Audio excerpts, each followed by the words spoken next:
शेतकऱ्याला दिवसा वीज देण्यासाठी प्रत्येक शेतकऱ्याला सौर पंप योजनेचा लाभ देण्यासाठी राज्याचे मुख्यमंत्री व ऊर्जा खात्याचे प्रमुख देवेंद्र फडणवीस प्रयत्नशील आहेत। नियमित कर्जफेड करणारे काही सभासद 50,000 रुपये अनुदानापासून वंचित आहेत। त्या संदर्भात देखील सरकारकडे पाठपुरावा सुरू असल्याचे प्रतिपादन जिल्हा सहकारी बँकेचे अध्यक्ष आमदार शिवाजीराव कर्डिले यांनी केले आहे। पाथर्डी तालुक्यातील मोहोज खुर्द येथे सेवा संस्थेच्या माध्यमातून बांधलेल्या नवीन इमारतीचे व संस्थेने नव्याने सुरू केलेल्या खत डेपो व शॉपिंग मॉलचे उद्घाटन आमदार मोनिकाताई राजळे यांच्या हस्ते करण्यात आले। यावेळी कार्यक्रमाच्या अध्यक्षस्थानी आमदार कर्डिले होते। मोहोज खुर्द सेवा संस्थेने सुमारे 30 लाख रुपये खर्च करून संस्थेची स्वमालकीची अतिशय भव्य अशी इमारत उभारली असून संस्थेचा पारदर्शक कारभार, 100% कर्ज वसुली, डिव्हिडंड फंडाचे वाटप, त्याचबरोबर संस्थेने स्वमालकीची बांधलेली इमारत निश्चितपणे संस्थेचे chairman Shrikrishna Wandekar, vice chairman Ramhari Wandekar व त्यांच्या सर्व संचालक मंडळाचा पारदर्शक कारभार कामी आला असल्याचे आमदार राजळे म्हणाल्यात। या उद्घाटन प्रसंगी पांडुरंग महाराज फसले, श्रीराम महाराज मचे, संदीप महाराज पिसे, माजी सभापती काशीनाथ पाटील लवांडे, ज्येष्ठ नेते उद्धवराव वाघ, मार्केट कमिटीचे चेअरमन सुभाष बर्डे, तालुका विकास अधिकारी व्ही.डी. जाधव, युवा नेते कुशल भापसे, सरपंच सुधाकर वांडेकर, मार्केट कमिटीचे संचालक वैभव खलाटे, पोपट कराळे, अरुण रायकर, चेअरमन पुरुषोत्तम आठरे, माजी सरपंच सुनील साखरे, आबासाहेब अकोलकर,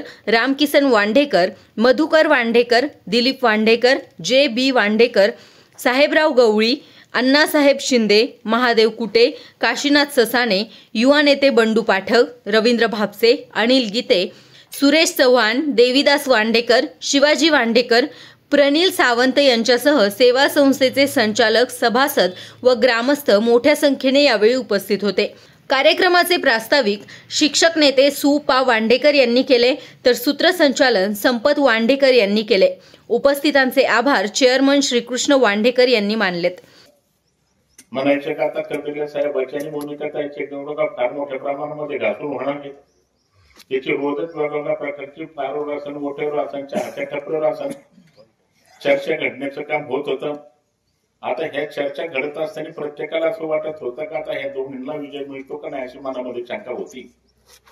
परंतु मी आपल्याला सांगतो का तुमच्या सगळ्याच्या कृपेने, सहकार्याने, सगळ्यांच्या मदतीने आणि विशेष करून आमच्या लाडक्या बहिणीच्या मदतीने आम्हाला वाटतं असं मला प्रत्येक मोठा मताधिक्याने यश मिळण्याचं काम नक्की निश्चितपणे काम करण्याचं काम झालं।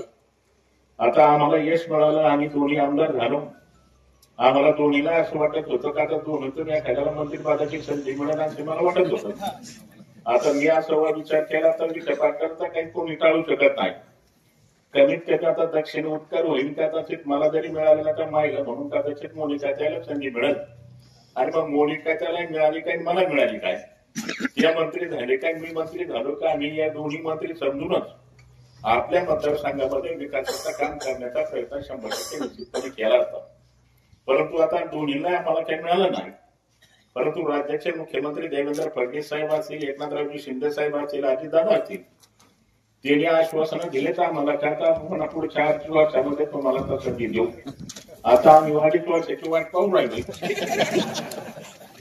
बऱ्याच वेळेला आपण पाहतो का सरपंचाची निवड जरी असेल, जरी शिकायचं असली तर आपण काय म्हणतो का पहिल्या वर्षी याला देऊ, दुसऱ्या वर्षी त्याला देऊ, पण पहिल्या गाडी काय शेवट 5 वर्ष काय राजनामध्ये यायला तयारच होत।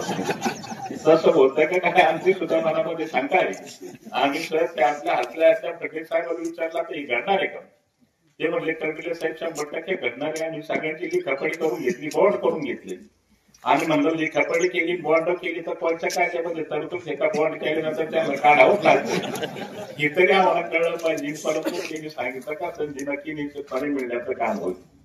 आम्हाला जरी कदाचित संधी मिळाली नाही तर तुम्हाला सांगतो का आपल्याला माहितीये का महाविकास राज्यामध्ये सरकार आलं, सत्ता आली, आता सत्तेच्या माध्यमातून आज विकासाच्या कामाला मोठ्या प्रमाणामध्ये चालना देण्याचा प्रयत्न 100% करण्याचं काम केलं।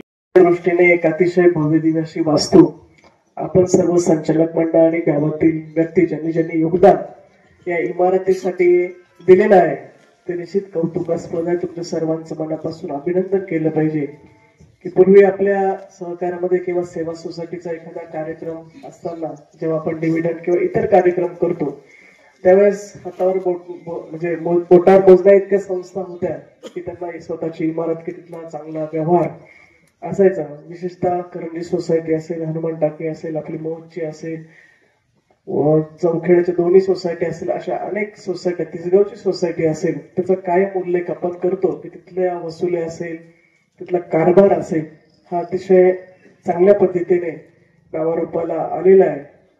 सोसायटी बरोबरच वेगवेगळ्या प्रकारचे व्यवसाय सभासदांच्या दृष्टीने सुद्धा हाती घेतलेले आहेत. विशेषतः करंजीचं जर बघितलं तर किराणा दुकान आहे, त्यांचं महाराष्ट्र त्या ठिकाणी वीज बिल भरण्याचं एक केंद्र त्यांनी सुरू केलेलं आहे. कृषी केंद्र असेल, जसं खताचं दुकान आपल्या हनुमान टाकीमध्ये आहे.